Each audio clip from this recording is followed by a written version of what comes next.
Guten Tag. Was kann ich für Sie tun? Hallo. Mein Auto macht komische Geräusche. Seit wann tritt das Problem auf? Seit gestern, besonders beim Bremsen. Ich schaue mir das mal an. Bitte lassen Sie den Schlüssel hier.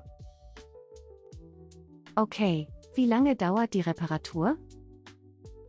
Das kommt darauf an. Ich rufe Sie an, wenn ich es weiß.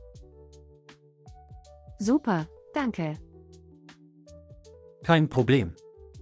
Wir melden uns bald. Perfekt.